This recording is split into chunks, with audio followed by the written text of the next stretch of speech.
আমরা ছোট থেকেই জানি যে খাবার খাওয়ার পর জল খেতে হয়, কিন্তু আমাদের স্কিনেরও যে জলের দরকার সেটা কি আমরা জানি?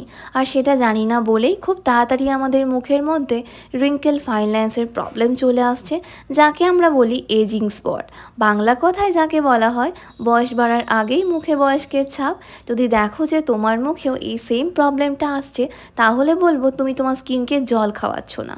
যখনই দিনে 2 থেকে 3 বার ফেসটাকে ক্লিন করছো, সেটা ক্লেনজার দিয়ে হোক বা ফেস ওয়াশ দিয়ে, তারপর কিন্তু অবশ্যই তোমার স্কিনকে জল খাওয়াতে হবে। আর সেটা কীভাবে?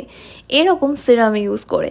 তুমি তোমার পছন্দ মতো স্কিন টাইপ বুঝে যে কোনো সিরাম ইউজ করতে পারো। সিরামের কনসিস্টেন্সি এতটাই লাইট ওয়েট হয় যেটা খুব সহজে আমাদের স্কিনের পোরসের মধ্যে দিয়ে পেনিট্রেট হয়ে স্কিনকে ভেতর থেকে হাইড্রেট রাখে। তার ফলে রিঙ্কেল, ফাইন লাইন্স, ওপেন পোরসের মতো প্রবলেম যেমন আসে না, তেমনই স্কিনের মধ্যে একটা চকচকে গ্লোয়িং ভাব বজায় থাকে। তাই তুমি ইউজ করছো কিনা সেটা জানিয়ে চ্যানেলকে সাবস্ক্রাইব করে রেখো।